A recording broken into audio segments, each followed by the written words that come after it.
All right, y'all, welcome back to the show. It's Anti-War Radio. I'm Scott Horton, and our first guest on the show today, it's Anthony Gregory, my friend. AnthonyGregory.com is his website. He is editor-in-chief over at the Campaign for Liberty website. He's a research analyst at the Independent Institute, moderator of The Beacon, the blog there at the Independent Institute's website. He's foreign policy advisor to the Future Freedom Foundation and columnist for LewRockwell.com. He guest edits StrikeTheRoot.com as well. His writings have appeared in such places as the Christian Science Monitor, the San Diego Tribune, Union Tribune, Antiwar.com, the Journal of Libertarian Studies, Counterpunch, the American Conservative, Liberty Magazine, the Mises Institute blog, and my blog, the Stress blog, the Libertarian Enterprise, and Liberty and Power, as well as in textbooks, journals, and other outlets. It's been translated into several languages. Welcome to the show, Anthony. How's things? Things are going pretty good, Scott. Thanks for having me on the show. So, I was looking through your index of articles here at AnthonyGregory.com, and I see this article. I actually read this one a little while back. What if it were Bush?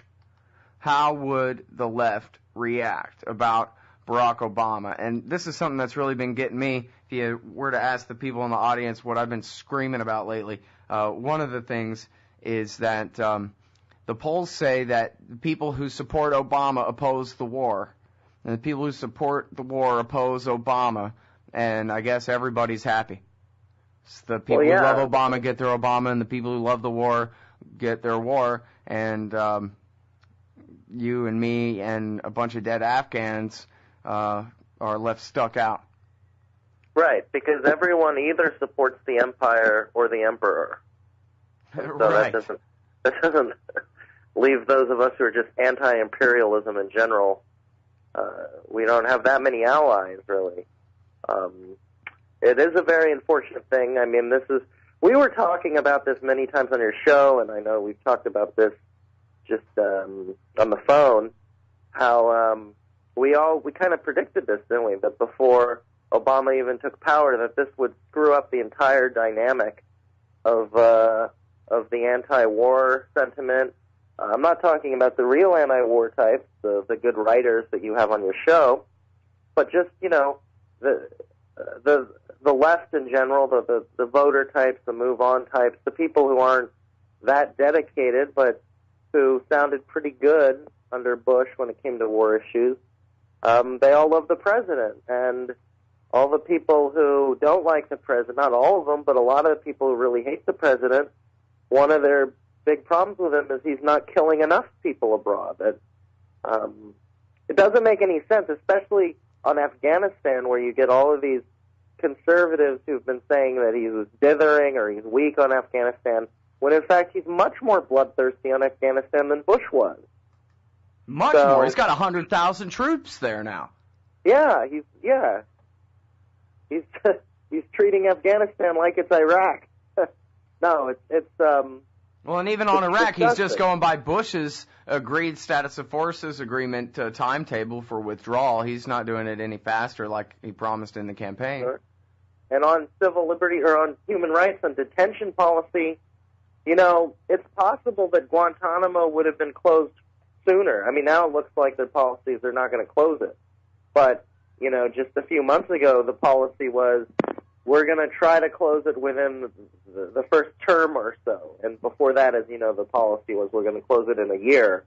But all of the relevant people in the Bush administration were saying by the end of the Bush years, we need to close this thing. It's kind of a problem. So it's not clear to me that in the entire foreign policy, surveillance, torture, detention, it's not clear that anything is on balance improved. And some things have gotten worse. I mean, it's nice that the president is more anti-torture overtly, right? But Bush never outright defended torture either. And we have the same kind of mistreatment going on. Bagram is a huge mess. It's really something. I mean, you got the WikiLeaks thing where the right wing sounds so much worse, but on the other hand, most of the establishment left, certainly all the Democrats, the media, they've been very quiet about this, or they've spun it in kind of a, they've given way too much credence to the idea that Assange is bad or dangerous or mischievous, or they even blow it off as not very important, nothing to see here.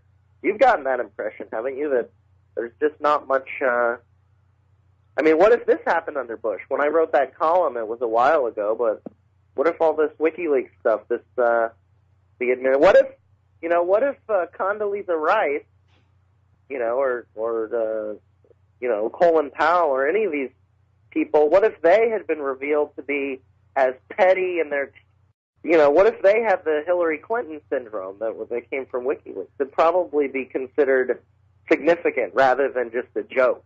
Right. Or even, the stuff about bombing Yemen and having the government of Yemen take credit for it, pretend it was them and lie to the people, claim that they're bombing their own country when really they're having us do it for them. That would have been huge, I mean, this is what Kent State was about, right? The secret bombing of Cambodia, that kind of thing. If this was Bush's 10th year, right now,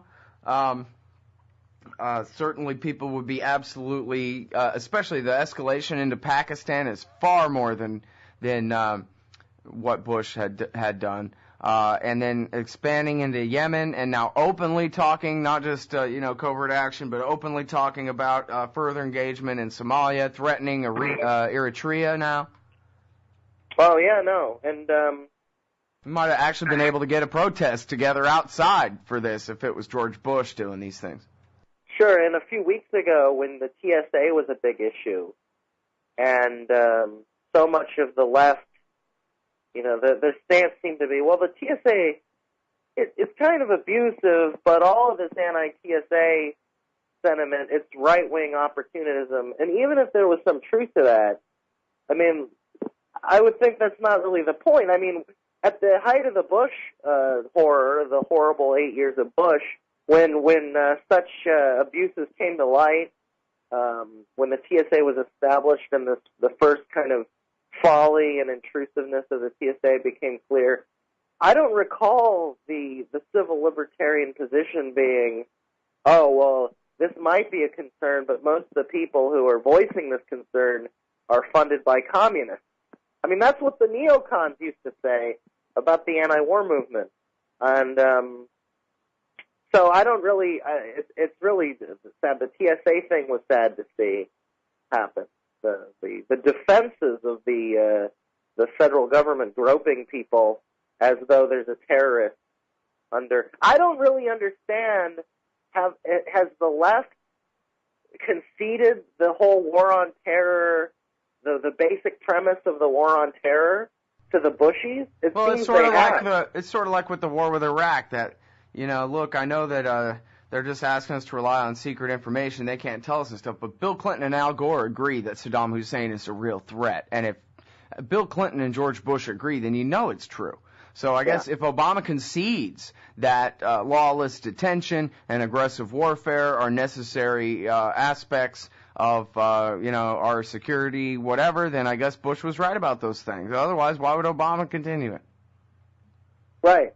And sort of like, why would we invade Iraq if they didn't do 9/11? People just make up their own reasons to explain, to rationalize things, why they must make sense, even when, no, they don't, because they're wrong. All right. Well, anyway, hold on. We got more like this with Anthony Gregory right after this. All right, y'all. Welcome back to the show. It's Anti-War Radio. ChaosRadioAustin.org, LRN.FM, antiwar.com/radio. And, a few years ago, Matt Barganier wrote an article for antiwar.com called, Dude, you got, totally plamed, a glossary for these times. This was in October of 2003.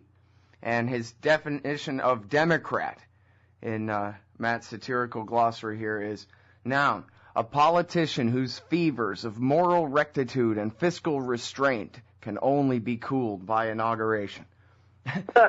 And, yeah, I thought that was pretty good. Also, democratically, I made a bumper sticker out of this one.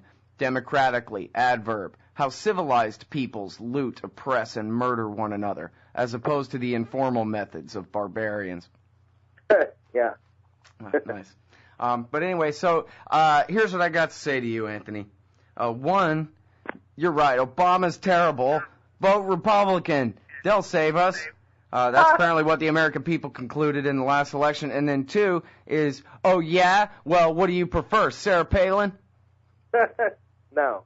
In fact, aside from seeing Ron Paul become the chair of the Subcommittee on Monetary Affairs in the House, there wasn't really anything that happened from the Republican takeover of the House this last month that I cheered. I mean, in the past, I used to kind of cheer when one party got thrown out, but not anymore. I certainly don't recommend anyone support the Republicans. What I do want is for people to stop supporting the Democrats or the Republicans. I would just want people to withdraw their consent, to refuse to defend these people. And it sounds like it's not much to do that, but in fact, it does matter. If every person who refuses to defend these people, whether you're at a party or you're at the dinner table or you're just talking to a neighbor or a friend, just don't support these people. Don't support their wars. Don't go to bat for them when they're being attacked. Let both sides just kind of make each other look bad, and everyone should withdraw their consent. And it's not the most romantic strategy for peace, but I think that in the long run, it's what needs to happen. The American people in our country, the Americans, just need to stop supporting a warfare state.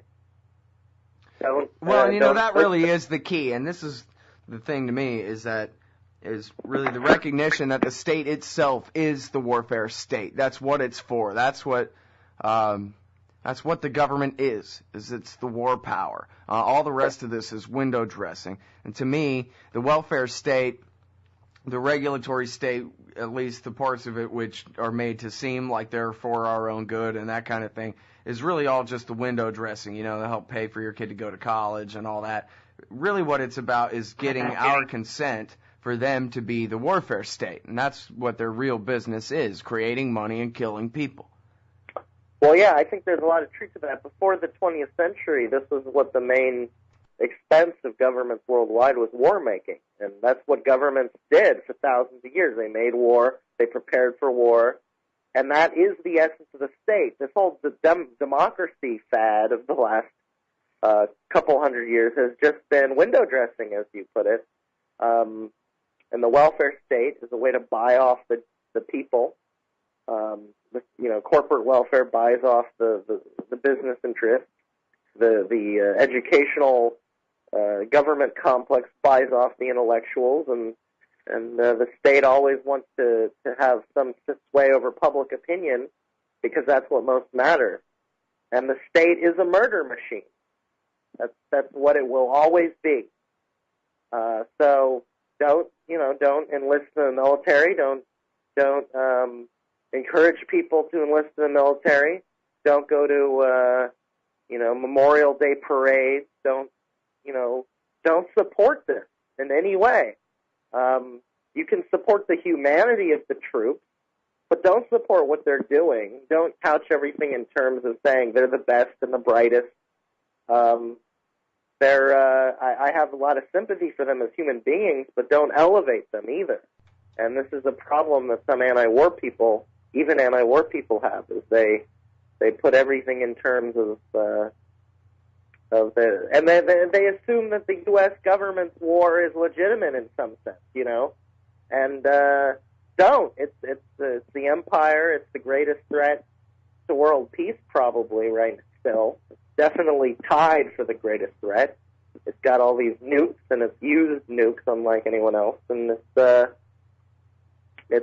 horrible machine of genocide and mass looting and slavery and torture and destruction, and it should just be opposed root and branch. And if people don't waver on that, then we'll have peace.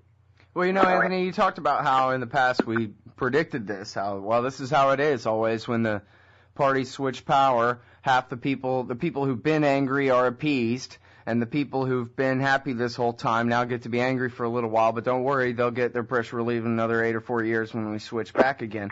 But the other thing that we were able to predict, and I think that has come true, is that every time that this happens, especially when the presidency changes party, and people with eyes to see notice that things don't really change, that Bill Clinton was really just like George Bush, and George Bush Jr. was really just like Bill Clinton, and Barack Obama is really just like George Bush Jr., and in all of the worst ways, then we get new good guys. There's a friend of mine who's a hardcore Austrian. He's read Hans Baum Berwick and every one of these Austrian economists now, a hardcore libertarian and anti-war guy.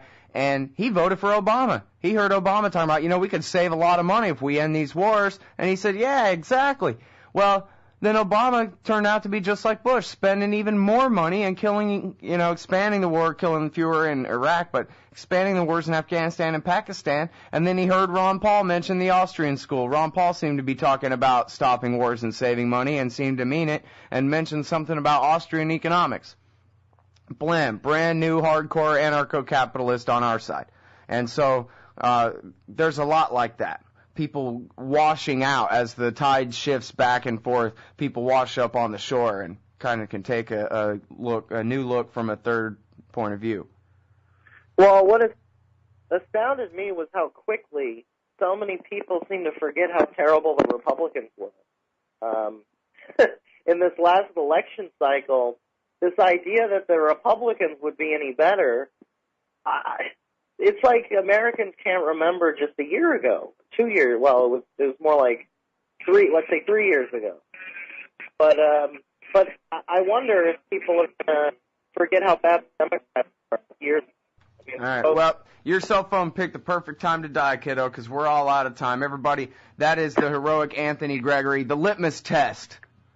The walking litmus test for libertarianism. He's at the Independent Institute, the Future Freedom Foundation, LouRockwell.com. Check him out. We'll be right back.